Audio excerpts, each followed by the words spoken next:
wedi gweld y lluniau o'r awyr gynnau, dyma ni nawr ar y safle fel petai. Da ni fan hyn yn hen gae ger 4 crosses ym Powys. A mae Ken gyda fi. Beth yn union fedrwn ni weld fan hyn nawr ar y ddeiar, Ken? Wel, fe welwch yn arbennig 7 gylch o bist. Mae'n debyg roedd y pist yma yn dal hydle efo'i gilydd i greu fframwaith i'r twmpathu hun. Ac yn y pridd o gwmpas y hydle yma, neu'r pist, ddaru ni ddarganfod esgyrn. Ie, ond mae gen i'r rhai fan hyn. Dwi'n siŵr taw darn o benglog yw hwnna. Ie.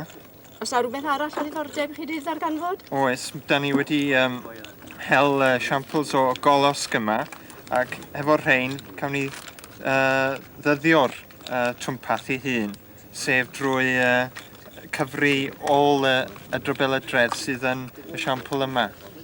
Wel ai, mae'n rhyfedd meddwl bod hyn i gyd wedi dod ar waith wrth weld lluniau o awyren, yn tydi? Ydy, wir.